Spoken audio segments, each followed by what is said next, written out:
नमस्कार मेरे प्यारे विद्यार्थियों, मैं ऋषि शर्मा आपका एक बार फिर स्वागत करता हूं आपके अपने शहर शर्मा जी का अड्डा में। आज हम बात करने जा रहे हैं वैद्युत क्षेत्र की तीव्रता तथा बिंदु आवेश के कारण वैद्युत क्षेत्र की तीव्रता के लिए व्यंजक की। तो सबसे पहले बात करते हैं वैद्युत क्षेत्र की,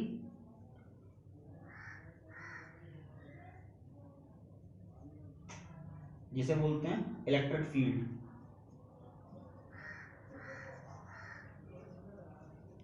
और बात करते हैं वैद्युत क्षेत्र क्या होता है।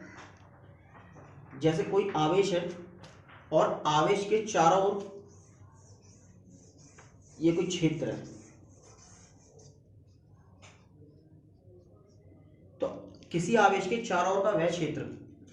अब हम जानते हैं, लास्ट वीडियो में बताया था, जैसे पॉजिटिव चार्ज और पॉजिटिव चार्ज हो तो ये एक दूसरे को रिपेल करते हैं।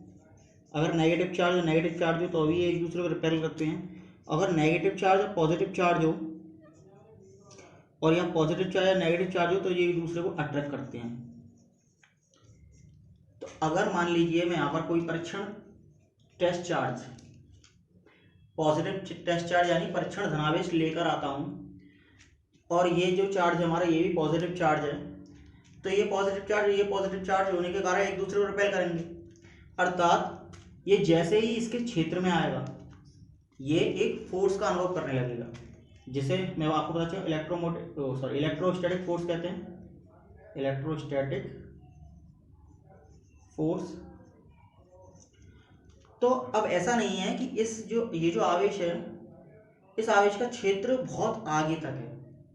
अब हमें नहीं पता है इस आवेश का क्षेत्र कहाँ तक है, लेकिन जहां तक इसका क्षेत्र है वही इसका वैद्युत क्षेत्र कहलाएगा। क्यों? क्योंकि इस आवेश का क्षेत्र जहां से शुरू हो रहा है, मान लीजिए यहां से स्टार्ट हो रहा है, तो ये अगर आवेश यहां की बजाय यहां रखा होगा तो इस पर कोई भी वैद्युत बल नहीं लगेगा। जैसे ही इसके क्षेत्र में आएगा, जैसे यहां पर आ गया, तो इस पर एक वैद्युत बल कार्य करने लग जाएगा। किसके कारण? इस आवेश के कारण। तो किसी आवेश के चारों ओर का वह क्षेत्र जिसमें कोई अन्य आवेश वैद्युत बल का अनुभव करता है, तो हम कह सकते हैं कि अगर ये इसके क्षेत्र से बाहर होगा आवेश, ये जो हमारा परीक्षण आवेश है अगर इसके क्षेत्र से बाहर होगा तो इस पर कोई भी बल नहीं लगेगा। जैसे ही ये इसके क्षेत्र में आएगा सो इसके कारण इस बिंदु आवेश पर बल लगने लग जाएगा। तो यहां से हम क्या कहेंगे, किसी आवेश के चारों ओर का वह क्षेत्र जिसमें कोई अन्य आवेश जैसे ही प्रवेश करता है या फिर जैसे ही आता है उस क्षेत्र में तो उस पर एक बल कार्य करने लग जाता है, जिसे हम क्या कहते हैं, वैद्युत क्षेत्र कहते हैं। जैसे सिंपल सा एक एग्जांपल के थ्रू देखते हैं। चुंबक ले लेते हैं हम एक, ये एक लोहे की गोली है। अगर मान लीजिए ये गोली इस पोजीशन पर रखी हुई है तो अभी ये इस चुंबक इसको अट्रैक्ट नहीं कर रही है, लेकिन जैसे ही मैं इस गोली को यहां पर ले आता हूं सो ये गोली इसमें घुस जाती है। यानी इसका मतलब क्या है कि ये चुंबक जो है वो अट्रैक्ट कर लेती है गोली को। इसका मतलब ये है कि ये जो गोली है इसके चुंबकीय क्षेत्र में आ चुकी है। अब चुंबक है तो चुंबकीय क्षेत्र की बात करेंगे, तो इसके चुंबकीय क्षेत्र यानी इसका जो चुंबकीय क्षेत्र था वो केवल यहाँ था, यहाँ से स्टार्ट हो रहा था। अभी गोली यहाँ रखी हुई थी तो ये इसके चुंबकीय क्षेत्र में नहीं थी, तो इसका बल भी नहीं लग रहा था। यहाँ पर जो बल लगेगा वो चुंबकीय बल होगा। तो यहाँ पर जब ये क्षेत्र में थी नहीं तो इस पर कोई बल नहीं लग रहा था। जैसे ये क्षेत्र में आई सोई गोली चुंबक ने खींच ली, यानी इस पर एक बल लग गया। कौन सा बल? चुंबकीय बल लग गया। तो ऐसे ही सेम टू सेम आपका वैद्युत बल होता है। तो आप कैसे काम करेंगे, परिभाषा अगर देनी होगी तो वैद्युत क्षेत्र की, किसी आवेश के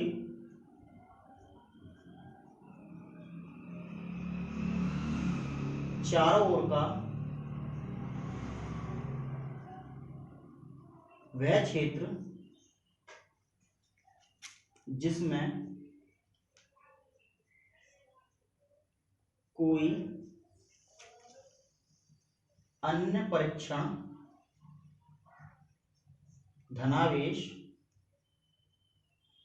वैद्युत बल का अनुभव करता है, वैद्युत बल का अनुभव करता है,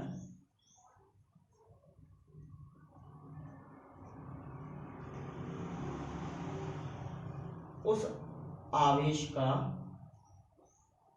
वैद्युत क्षेत्र कहलाता है। यानी किसी आवेश के चार, जैसे ये कोई आवेश है तो इसके चारों ओर का वह क्षेत्र अब इसके 4 हो।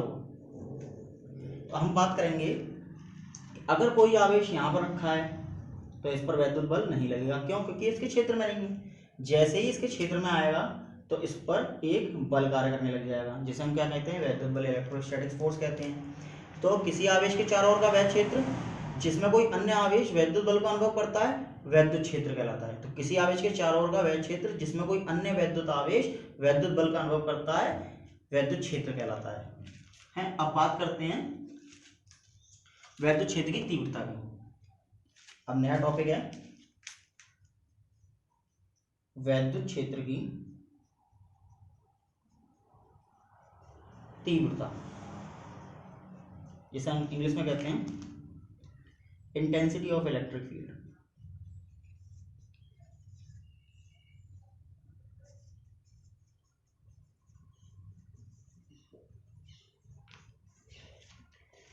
तो वैद्युत क्षेत्र की तीव्रता क्या होगी? अब देखो, अब ये जो प्लस क्यू आवेश है इस परीक्षण धनावेश पर एक फोर्स लगा रहा है। तो वैद्युत क्षेत्र की जो तीव्रता होती है उसे ई से रिप्रेजेंट करते हैं। उसे कैसे रिप्रेजेंट करते हैं? ई से। जो ई होती है इस परीक्षण धनावेश पर लगने वाले बल तथा इस परीक्षण धनावेश की निष्पत्ति के बराबर होती है। तो हम क्या कहेंगे कि अच्छा किसी, अब एक बात और ध्यान रखिए, जैसे अगर ये बाय चांस जो क्यू नॉट है आपका परीक्षण धनावेश है वो इस बिंदु पर है, तो इस बिंदु पर जो फोर्स होगा वो अलग होगा। अगर मान लीजिए यहाँ पर है क्यू नॉट तो इस बिंदु पर जो फोर्स होगा वो अलग होगा। अगर मान लीजिए यहाँ पर है क्यू नॉट तो इस बिंदु पर जो फोर्स होगा वो अलग होगा। तो कहने का मतलब ये है कि जिस जिस बिंदु पर आवेश रखा जाएगा उस बिंदु पर फोर्स अलग होगा। तो उस बिंदु आवेश पर लगने वाले बल तथा उस बिंदु आवेश परीक्षण धनावेश पर लगने वाले बल तथा परीक्षण धनावेश के मान की निष्पत्ति जो होती है, निष्पत्ति मतलब अनुपात, वो इंटेंसिटी ऑफ इलेक्ट्रिक फील्ड कहलाती है। डेड पॉइंट मतलब उस पॉइंट पर वैद्युत क्षेत्र की तीव्रता कहलाती है। तो परिभाषा कैसे दे सकते हैं? या तो एक काम करिए, दो तरीके से परिभाषा दे सकते हैं हम यहाँ पे। या तो ये कहिए कि किसी बिंदु आवेश के कारण वैद्युत क्षेत्र की मतलब किसी बिंदु पर वैद्युत क्षेत्र की तीव्रता उस बिंदु पर रखे परीक्षण धनावेश पर लगने वाले बल तथा परीक्षण धनावेश के मान की निष्पत्ति के बराबर होती है। या फिर दूसरी परिभाषा ये दे दीजिए कि एकांक परीक्षण धनावेश पर लगने वाले बल के मान को ही किसी बिंदु पर रखे एकांक परीक्षण धनावेश पर लगने वाले बल के मान को ही वैद्युत क्षेत्र की तीव्रता कहते हैं। तो दोनों परिभाषा मैं आपको लिख के दिखा देता हूं, आप नोट कर लीजिएगा।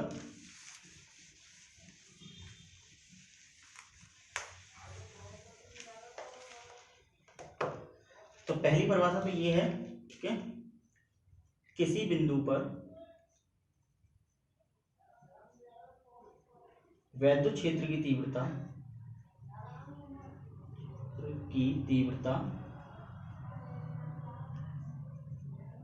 उस बिंदु पर रखे परीक्षण धनावेश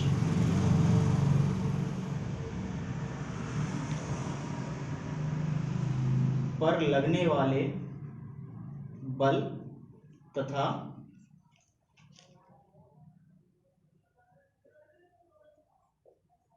परीक्षण धनावेश के मान की निष्पत्ति मतलब अनुपात, है ना, अनुपात के बराबर होती है।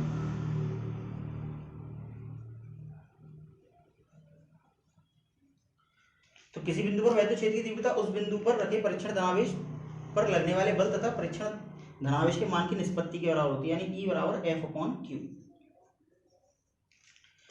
अब Q नॉट परीक्षण धनावेश है ना।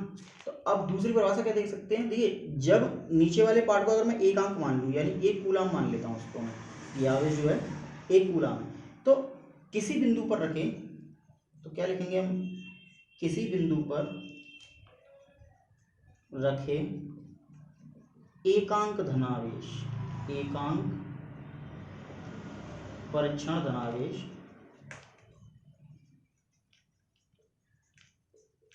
पर लगने वाला बल। अब देखिए जब मैं इसको एकांक कर दूंगा तो ई बराबर क्या हो जाएगा एफ, यानी क्यू नॉट हमारा एकांक हो गया, एक हो गया यानी। तो हम क्या रखेंगे, किसी बिंदु पर एकांक परीक्षण धनावेश, किसी बिंदु पर रखे एकांक परीक्षण धनावेश पर लगने वाला बल ही क्या कहलाता है, वैद्युत क्षेत्र की तीव्रता कहलाती है। वैद्युत क्षेत्र की तीव्रता कहलाती है। तो आप दोनों परिभाषाएं नोट कर लीजिए, कोई सी भी लिख सकते हैं। यहां से ही फॉर्मूला जो बनेगा वो बनेगा एफ अपॉन क्यू नॉट। अब हम बात करते हैं ई की डायरेक्शन की और ई की विमा की और मात्रक की। तो सबसे पहले विमा और मात्रक की बात कर लेते हैं, डायरेक्शन की बात थोड़ा डिटेल में करेंगे क्योंकि वो आगे काम आएंगी, तो उसको डिटेल में समझना है। विमा और मात्रक सिंपल है, हाल निकल जाता है। कैसे निकलेगा भाई, ई की हमें मात्रक निकालनी है, यानी हमारा ई क्या है, वैद्युत क्षेत्र की तीव्रता, वैद्युत क्षेत्र की तीव्रता। तो अब देखिए जरा, ये जो एफ है, एफ का मात्रक अगर लिख दूं मैं न्यूटन, और क्यू, क्यू का मात्रक आप जानते हैं कूलम। तो यहां से क्या मात्रक निकला, ई का मात्रक निकला न्यूटन प्रति कूलम, यानी N upon C, N for newton, C for coulomb. तो न्यूटन बटे कूलम, किसका मात्रक, ई का, वैद्युत क्षेत्र की तीव्रता का। अब निकालते हैं विमा। तो विमा क्या लिखेंगे, ई की विमा निकालने के लिए मुझे एफ की विमा रखनी पड़ेगी, एफ की विमा बटे क्यू नॉट की विमा। तो मैंने आपको बताया लास्ट वीडियो में, मैंने आपको बताया था एटी इसकी विमा होती है क्यू नॉट की। क्यू मतलब आवेश, क्यू नॉट आवेश ही है बस, परीक्षण धनावेश। इसको नॉट को रिप्रेजेंट करते हैं टेस्ट चार्ज, मतलब टेस्ट चार्ज को नॉट से रिप्रेजेंट कर देते हैं, टेस्ट चार्ज यानी परीक्षण आवेश, इसको हम क्यू नॉट से रिप्रेजेंट करते हैं। लेकिन है तो ये आवेश ही ना, तो आवेश की विमा तो आवेश ही एटी होगी, और ऊपर एफ की विमा, तो एफ की विमा क्या हो जाएगी, M L T minus two. तो अगर हम इसकी बात करते हैं, इसे ऊपर ले जाते हैं तो एम एल, अब ए माइनस वन, और टी ऊपर पहुंचा तो माइनस का हो जाएगा, और ए ऊपर पहुंचा तो माइनस का हो जाएगा। तो ए तो मैंने माइनस का लिख दिया, अब टी ऊपर पहुंचा तो माइनस वन हुआ, माइनस टू ऊपर पहले से ही है, तो ये टी की पावर माइनस के थ्री हो जाएगी। तो ये आ जाएगी इसकी विमा। तो आप स्क्रीनशॉट खींच लीजिए इसका। अब बात करते हैं डायरेक्शन की। डायरेक्शन मोस्ट इंपॉर्टेंट है, थोड़ा खींच लिया। तो अब डायरेक्शन की बात कर लेते हैं।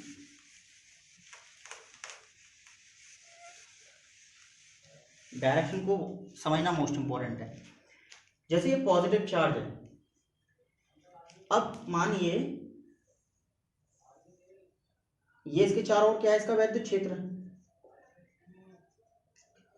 तो अगर मैं आपसे कहूं कि मैं इसके क्षेत्र में पॉजिटिव चार्ज लेकर आता हूं, तो पॉजिटिव चार्ज के क्षेत्र में आप पॉजिटिव चार्ज ही लेकर आ रहे हैं, यानी यहां पर आप क्या देख रहे हैं कि पॉजिटिव और पॉजिटिव। अब क्या होगा,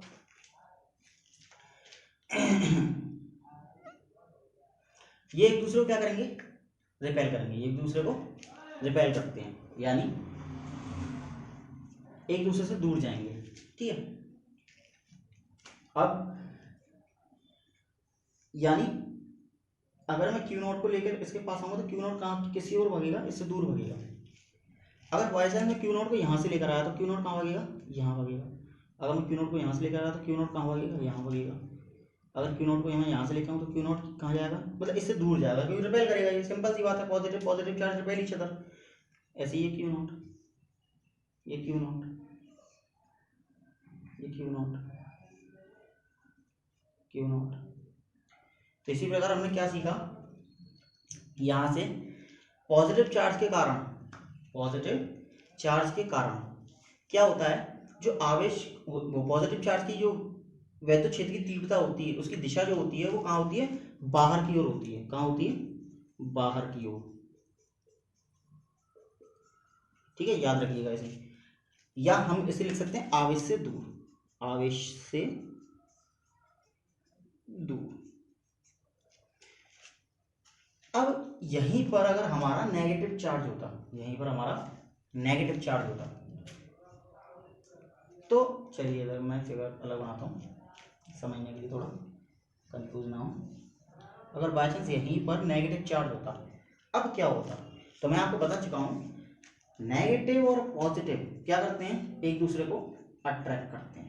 जब वो एक दूसरे को अट्रैक्ट करेंगे तो अब ये जो पॉजिटिव चार्ज यानी परीक्षण धनावेश है हमारा वो इसमें घुस जाएगा, क्योंकि positive positive repel each other, लेकिन negative positive attract each other, यानी वो एक दूसरे को आकर्षित करते हैं, है ना, opposite charge attract each other.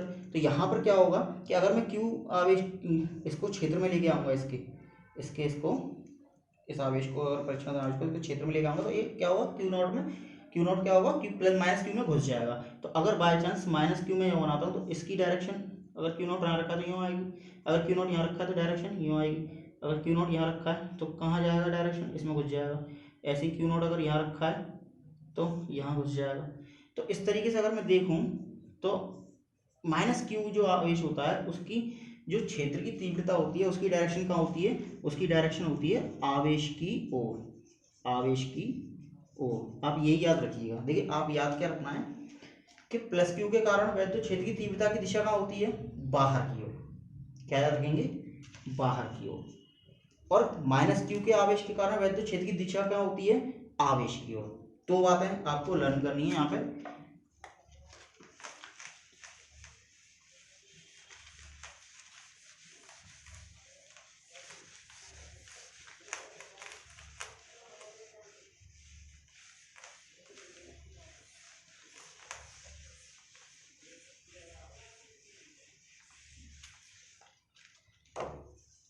तो वैद्युत क्षेत्र की तीव्रता का फॉर्मूला होता है एफ अपॉन क्यू नॉट।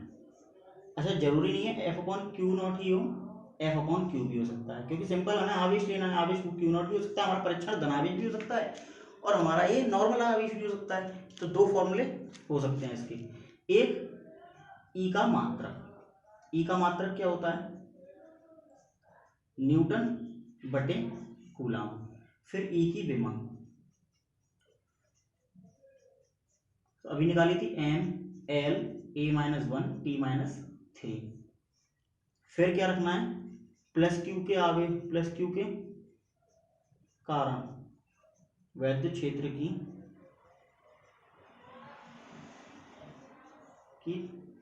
तीव्रता की दिशा कहाँ होती है, बाहर की ओर। और माइनस क्यू के कारण वैद्युत क्षेत्र की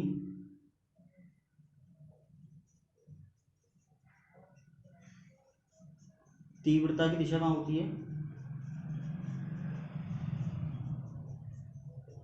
आवेश की ओर। ये आगे काम आएंगे, तो आगे की वीडियोस में काम आएंगे, तो आप इसको याद करिएगा। अब हम बात करते हैं बिंदु आवेश के कारण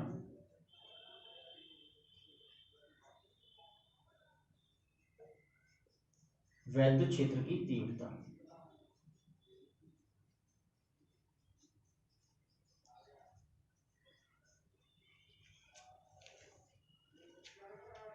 intensity of electric field due to point charge.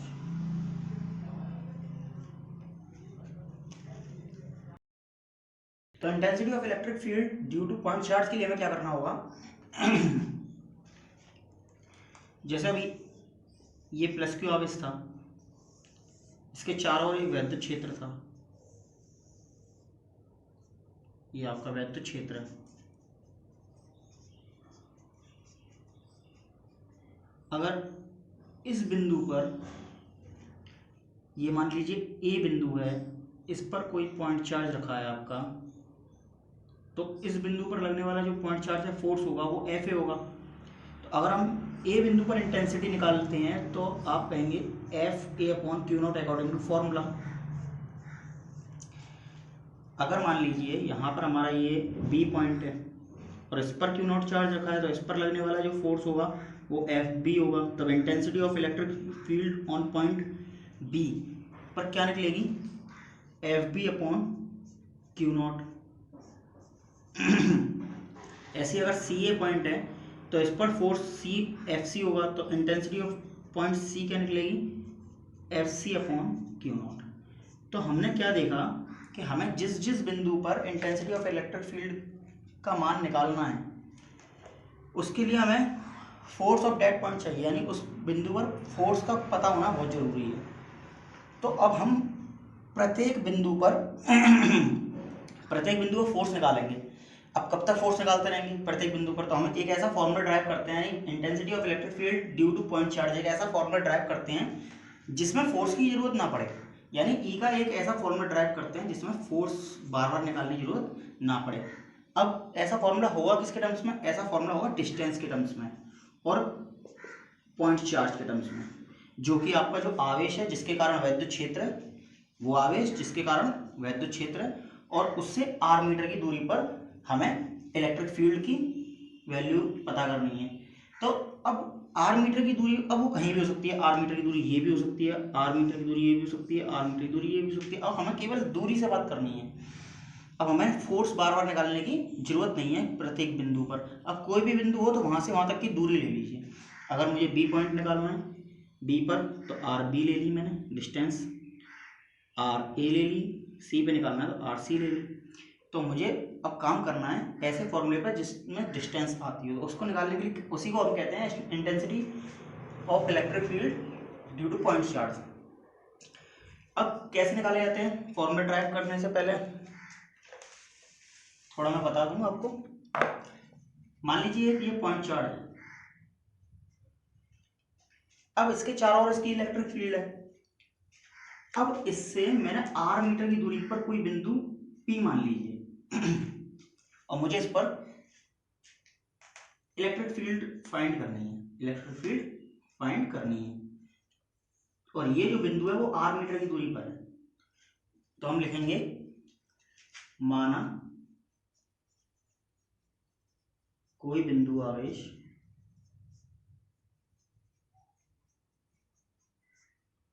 Plus Q है जिससे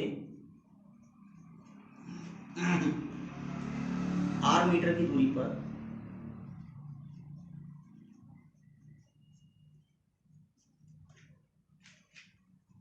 कोई बिंदु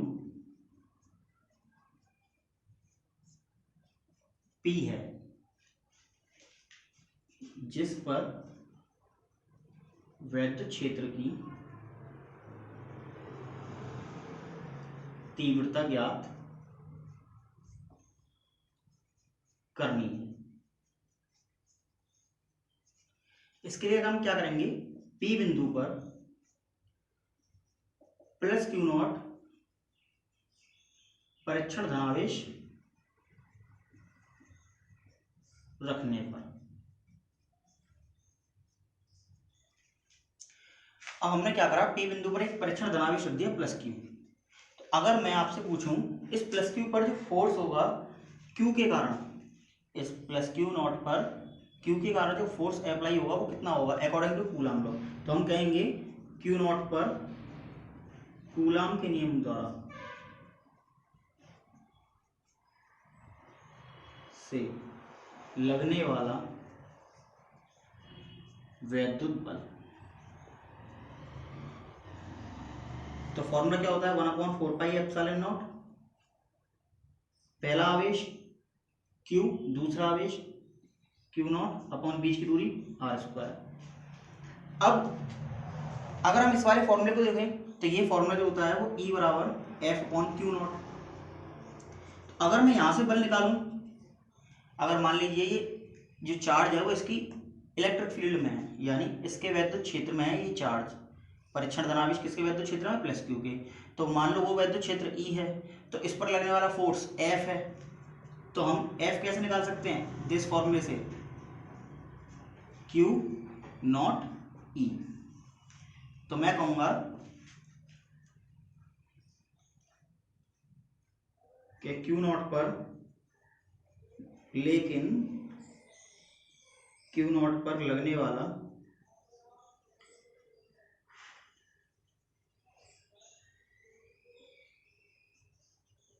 वैद्युत बल ये किसके कारण हुआ? वैद्युत क्षेत्र की तीव्रता के कारण, वैद्युत क्षेत्र की तीव्रता के कारण क्या हो जाएगा? F बराबर Q नॉट E। तो यहां से हमने क्या देखा? ये भी Q नॉट पर लगने वाला बल था, ये भी Q नॉट पर लगने वाला बल है, ये आवेश से लगने वाला बल है, कूलाम के नियम से निकाला है, और ये आवेश की वैद्युत क्षेत्र की तीव्रता के कारण लगने वाला बल है। यानी दोनों ही काम इस आवेश का है। तो आवेश की वैद्युत क्षेत्र की तीव्रता और इस आवेश में कोई अंतर नहीं है, क्योंकि आवेश वैद्युत क्षेत्र की तीव्रता भी इसी आवेश की है।